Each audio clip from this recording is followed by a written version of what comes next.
Buenas tardes, mi compañero Mercado León Eric Eduardo y una servidora Flores Gil Andrea vamos a presentarles el tema de intestino grueso. Vamos a iniciar con la anatomía y lo primero que debemos de saber sobre el intestino grueso es que es el sexto segmento del tubo digestivo. Este va a dividirse en 7 porciones, las cuales son ciego, apéndice, colon ascendente, colon transverso, colon descendente, colon sigmoide y recto. El intestino grueso va a tener una ubicación intraabdominal, también va a tener una ubicación intraperitoneal, ya que el ciego, el apéndice, el colon transverso y el sigmoides se encuentran ahí. También va a tener una ubicación retroperitoneal, en donde se va a encontrar lo que es el colon ascendente y descendente. Tiene también una ubicación inframesocólico y finalmente una intrapélvico, donde va a encontrarse lo que es el recto. Bien, la forma del intestino grueso se dice que es una U invertida y de forma tubular. Sus límites superior va a ser la válvula ileocecal y su límite inferior va a ser el orificio anal. El intestino grueso va a medir aproximadamente de 1.5 metros de longitud y de diámetro inicialmente de 6 centímetros y final de 2.5 centímetros.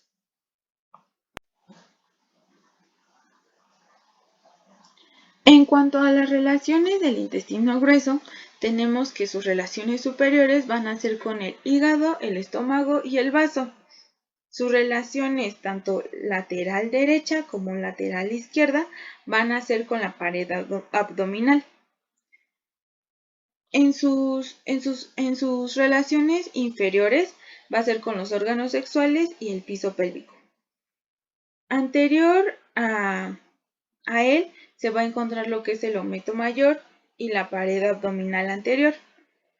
Y finalmente, posterior a él, se van a encontrar lo que son los cuerpos vertebrales L2 y la coxigia 4 y la mitad inferior de los ambos riñones.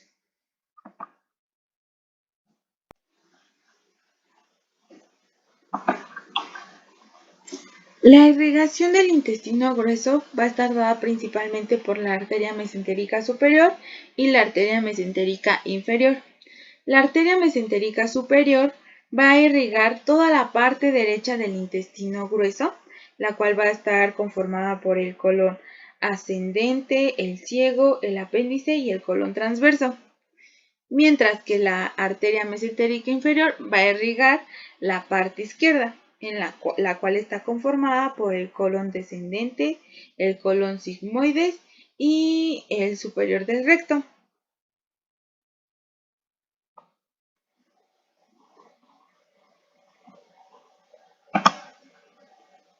En tanto al drenaje venoso, tenemos que saber que las venas van a llevar un curso análogo al de las arterias y van a confluir en la vena mesentérica inferior. Esta se va a unir a la esplénica y a la mesentérica superior para formar la vena portal.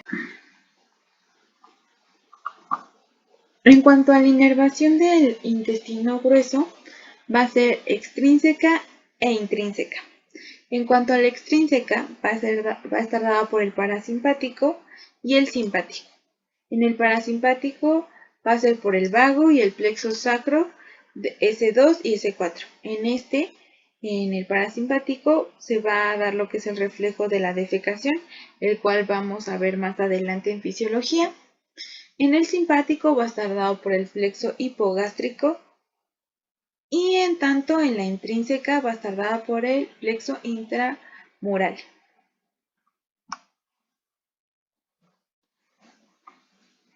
Vamos a continuar con el tema de histología y la histología del intestino grueso va a estar conformada por una mucosa, submucosa, una capa muscular y una serosa. En cuanto a la mucosa, Esta va a tener un epitelio cilíndrico simple con microvellosidades.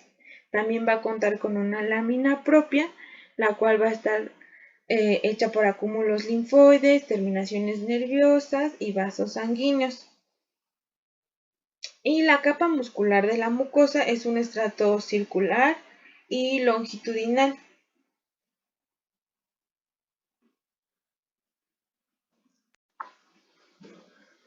En cuanto a la mucosa del recto y del conducto anal, estas van a tener lo que son pliegues longitudinales, llamados columnas anales o de Morgani. Continuando con la submucosa, esta va a estar conformada por tejido laxo, la cual también vamos a poderla encontrar en lo que es el ciego, el apéndice, el colon transverso, el sigmoides y la primera parte superior del recto. Bien, en cuanto a la porción muscular, vamos a tener que está conformada por una capa externa longitudinal y una capa interna circular del músculo liso. La longitudinal externa va a formar las tenias coli y bueno, la cantidad constante de estas lo que va a hacer es deformar el intestino grueso en saculaciones y estas las cuales se llaman austras. En cuanto a lo que es la capa muscular del recto y del ano, vamos a tener que la circular interna se va a engrosar para formar el músculo del esfínter anal interno. Finalmente tenemos lo que es la serosa, la cual va a estar formada por numerosos sacos llenos de grasa y estos se van a denominar apéndices epiploicos. Pero también tenemos una porción adventicia, la cual solamente lo van a tener lo que son los retroperitoneales y el recto intrapélvico. En esta imagen pueden observar de mejor manera la división histológica que les mencionaba hace un momento del intestino grueso. También del lado derecho les puse una imagen donde pueden observar cómo es la superficie interna del intestino grueso. En cuanto a las glándulas del intestino grueso, vamos a tener que estas son glandulares, tubulares rectas y van a estar conformados por células de absorción, células calciformes, células regenerativas y células enteroendocrinas. Las principales células que vamos a encontrar aquí son las de absorción o absortiva, la cual va a absorber agua, y la célula canciforme, que esta es la que va a estar en su mayoría, o sea, la célula que se encuentra en mayor cantidad va a ser la célula canciforme, la cual va a secretar moco. Hablando un poco más acerca de las funciones del intestino grueso, tenemos en claro que este no se queda atrás, ya que, al igual que el intestino delgado, este mismo también posee una función de absorción, además de una también de almacenamiento. De hecho, la absorción principal suelen ser agua y electrolitos procedentes del quimo. Mayoritariamente los electrolitos suelen incluir el sodio y el potasio. Estos mismos son utilizados para la formación de las heces y el almacenamiento suele ser de la materia fecal hasta la expulsión por medio de la defecación.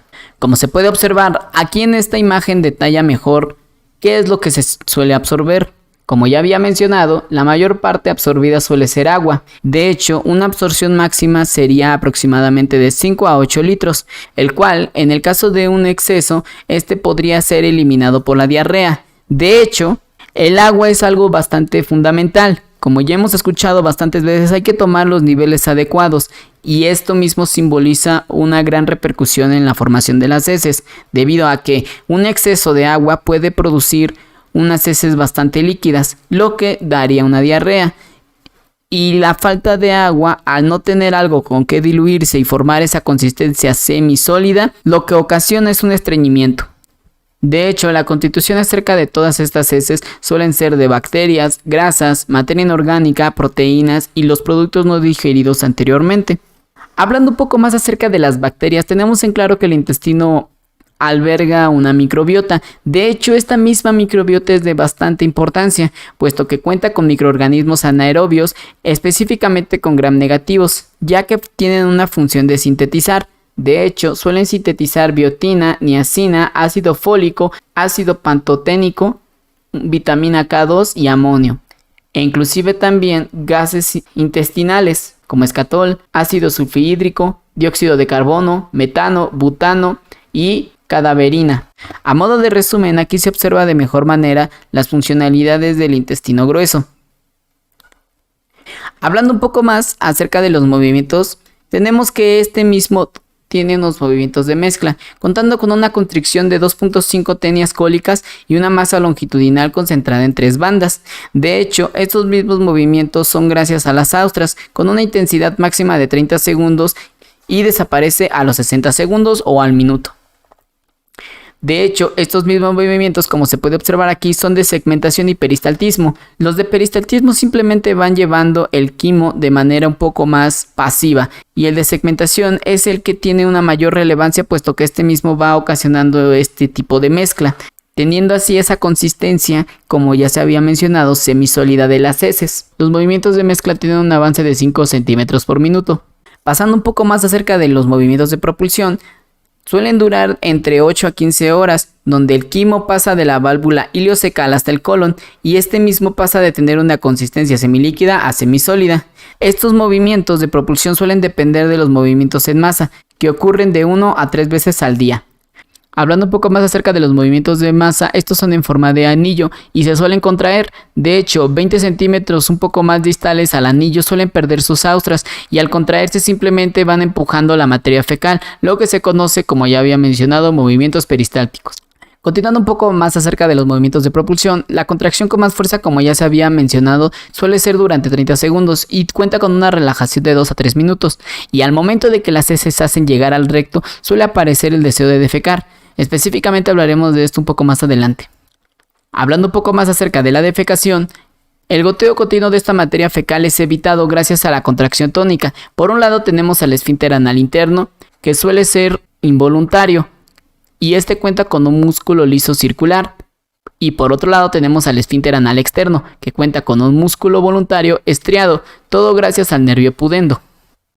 Aquí se puede observar de mejor manera lo que trataba de explicarles. Este mismo reflejo de la defecación surge gracias a las terminaciones nerviosas del recto, de la médula espinal, que bajan hacia el colon descendente, sigma, recto y ano. Todo esto a través de fibras nerviosas parasimpáticas de los nervios pélvicos.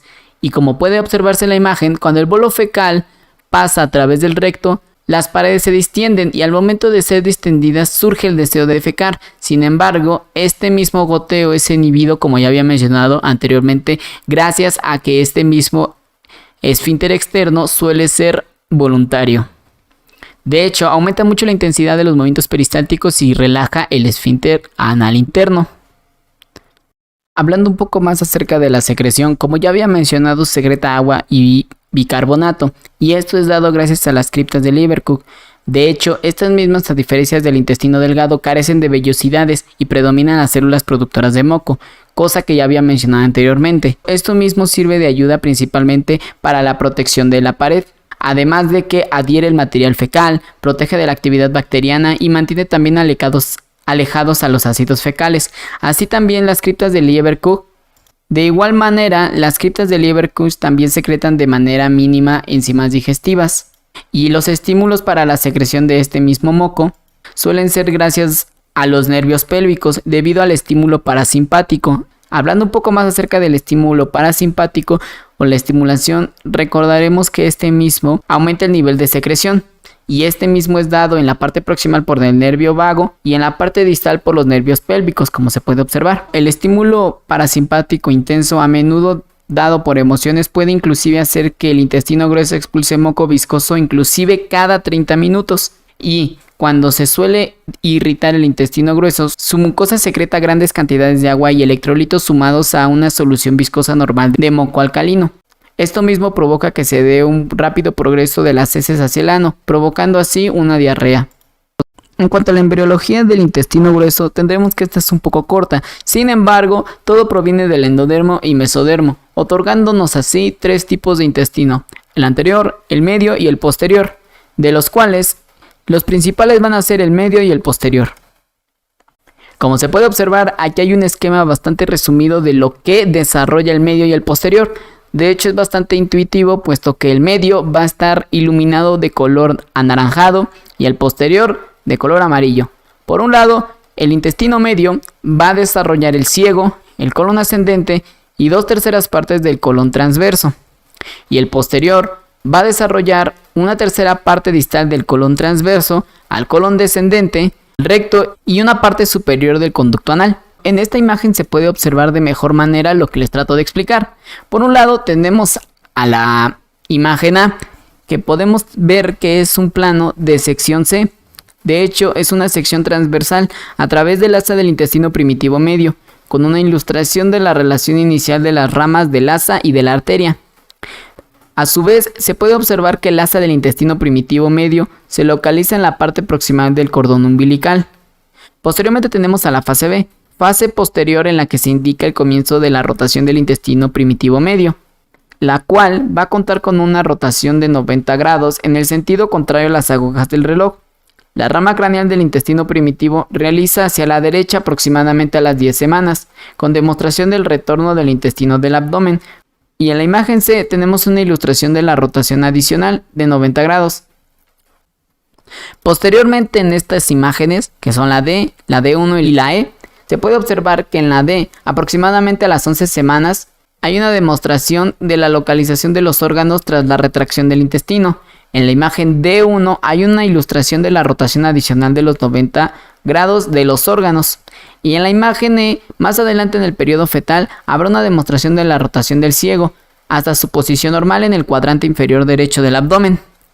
Por último, tenemos estas imágenes con más detalle, que son las fases sucesivas del desarrollo del ciego y del apéndice. Esto sería todo de nuestra parte. Gracias por su atención.